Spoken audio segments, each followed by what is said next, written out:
नमस्कार विद्यार्थियों। छठा क्वेश्चन हमें देखना है कि छठा क्वेश्चन क्या कहता है। आज 1.1 का छठा क्वेश्चन यह कह रहा है कि जो व्याख्या करनी है आपको कि 7 इंटू 11 इंटू 13 ये प्लस 13 ये इस प्रकार की संख्या और इस प्रकार की संख्या जो है वो भाज्य संख्या है। भाज्य संख्या का अर्थ समझिए पहले। भाज्य संख्या क्या होती है और अभाज्य संख्या क्या होती है। अभाज्य संख्या का मतलब ये होता है कि जिसके केवल दो गुणनखंड हो। अभाज्य संख्या का अर्थ क्या होता है, जिसके केवल दो गुणनखंड हो। जैसे मान लीजिए कि मैंने बोला पाँच, पाँच क्या है, एक अभाज्य संख्या है, तो इसके दो ही गुणनखंड होने चाहिए। मतलब एक तो पाँच हो और एक एक हो।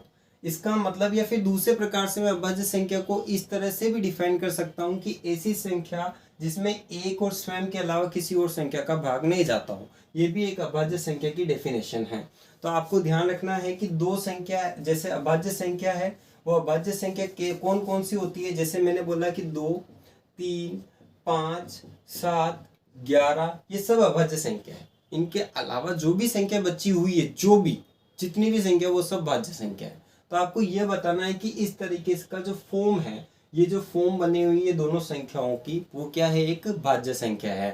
तो सबसे पहले तो ये ध्यान रखना कि अभाज्य संख्या होंगे तो उसके दो फैक्टर होंगे, दो गुणनखंड होंगे। पाँच है, जैसे मैंने बोला सात है, तो सात के केवल दो ही फैक्टर है, सात और एक, है ना, क्योंकि उसमें सात में से सात का ही भाग जाता है या फिर सात में एक का ही भाग जाता है, तो इसके केवल दो ही फैक्टर है। अभाज्य संख्या के हमेशा दो ही फैक्टर होते हैं, दो ही गुणनखंड होते हैं। लेकिन भाज्य संख्या के, जैसे मैंने बोला दो, छः है, तो छः का फैक्टर एक भी होगा, दो भी होगा, तीन भी होगा और छः भी होगा। तो इसका मतलब भाज्य संख्या के दो से अधिक फैक्टर होते हैं, दो से अधिक गुणनखंड होते हैं, तो वो क्या होगी, भाज्य संख्या हो गई। ठीक है, इस चीज को थोड़ा समझना है कि भाज्य संख्या हमेशा दो से अधिक गुणनखंड रखती है, जबकि जो अभाज्य संख्या है वो दो ही गुणनखंड रखती है। बस ये चीज, ये कॉन्सेप्ट का यूज करके हम इस क्वेश्चन को पूरा करेंगे। अब देखिए आप, इसमें पहला है कि 7 इंटू 11 इंटू 13 प्लस 13 है।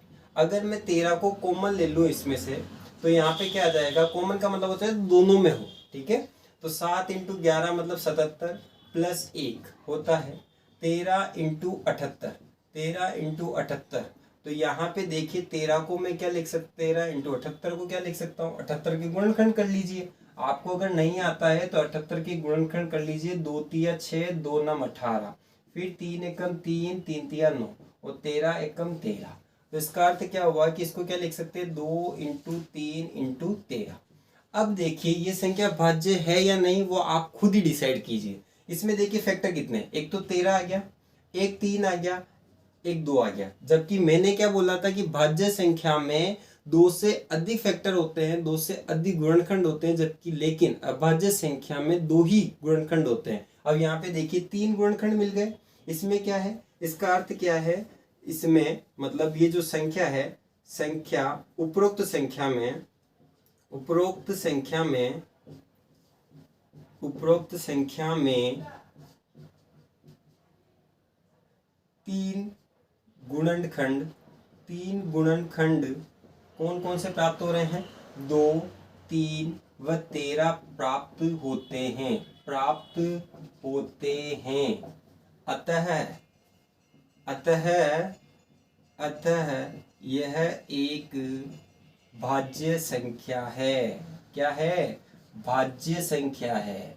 अगर अभाज्य होती तो उसके केवल दो ही फैक्टर मिलते, लेकिन यहाँ पर अच्छा, इसमें देखिए एक भी होता है, एक भी है, क्योंकि एक को, एक भी तो एक फैक्टर होता है, तो एक भी इसमें देखिए फैक्टर है। तो यहाँ पे ये भी चीज लिख सकते हैं कि एक भी है, कोई बात नहीं, यहाँ पे नहीं भी लिखो कोई दिक्कत नहीं है, तो एक भी लिख सकते हैं। यहाँ पे ये लिख दीजिए, आपको दिक्कत नहीं है कि उपरोक्त संख्या में 4 गुणनखंड हो गए। अब 4 गुणनखंड 1, 2, 3 और 13 प्राप्त होते हैं, अतः यह एक भाज्य संख्या है। तो जिसके भी, मैंने पहले बोल दिया, आपको वापस ध्यान रखना है कि भाज्य में दो से अधिक गुणनखंड होते हैं, अभाज्य में दो ही गुणनखंड होते हैं। इसी कॉन्सेप्ट को यूज करके हम ये क्वेश्चन कर रहे हैं। नेक्स्ट वाला क्वेश्चन देखिए आप, नेक्स्ट वाले क्वेश्चन में देखिए थोड़ा सा। नेक्स्ट वाला क्वेश्चन है 7 into 6 into 5 into 4 into 3 into 2 into 1 plus 5। कुछ नहीं करना है, गुणा कर लीजिए या दिमाग मत लगाइए आप। ठीक है, जैसे इसमें लिया 2 तिया 6, 2 तिया 6, 6 चौक 24, 24 पंजे 120। 120 को अगर मैं 6 सत्तू 42 से गुणा करूं तो 12 दूना 24 और 12 दूना 24, 12 चौक 50, ये 50, ये 40। ठीक है, 50 40 है। तो कितना आ गया इनका गुणा, कितना आ गया जी 50 40 आ गया। कितना आ गया 50 40 प्लस 5 कितना हो गया, ये हो गया 50 45। कितना हो गया 50 45 हो गया। ठीक है, 50 45 हो गया।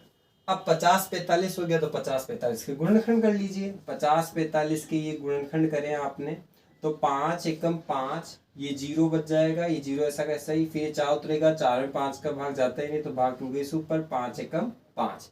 फिर ये देखिए 1001 जो है वो वापस, सॉरी 5 नम 45, 1009 वापस जो है वो कितना आ जाएगा, अभाज्य संख्या है इसलिए 1 आ जाएगा। अब देखिए इसमें इसके फैक्टर देखते हैं अपन, तो 5 इंटू 1009।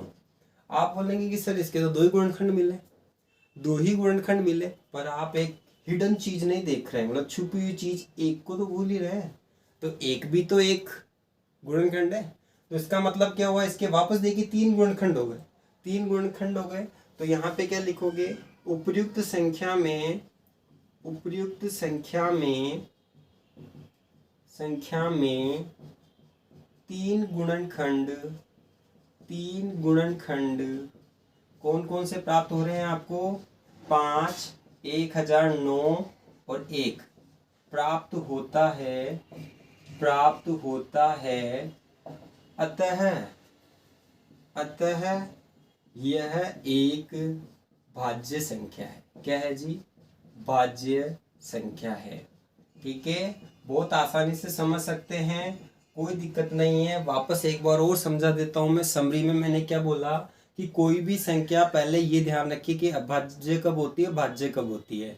भाज्य तभी होगी जब उसके केवल 2 गुणनखंड होते हैं। अभाज्य कब होगी, जब केवल उसके 2 ही गुणनखंड होते हैं। भाज्य कब होगी, जब उसके 2 से अधिक गुणनखंड होते हैं। अब 2 से अधिक गुणनखंड है, वही कॉन्सेप्ट को यूज करते हुए मैं एक क्वेश्चन कर रहा हूँ कि जैसे मैंने ये वाला क्वेश्चन किया, इसमें आपने देखा कि 13 भी मिल रहा था, 13 2 भी मिल रहा था, 3 भी मिल रहा था और 1 भी मिल रहा था। तो इसका मतलब इसके 2 से अधिक गुणनखंड हो गए, तो ये भाज्य हो गई। ऐसे ही देखिए इसमें भी, देखिए कि इसमें जब गुणनखंड किए तब तो कितना आ रहा था कि 2 गुणनखंड आ रहे थे, लेकिन एक भी, हर एक संख्या का एक भी एक गुणनखंड होता है।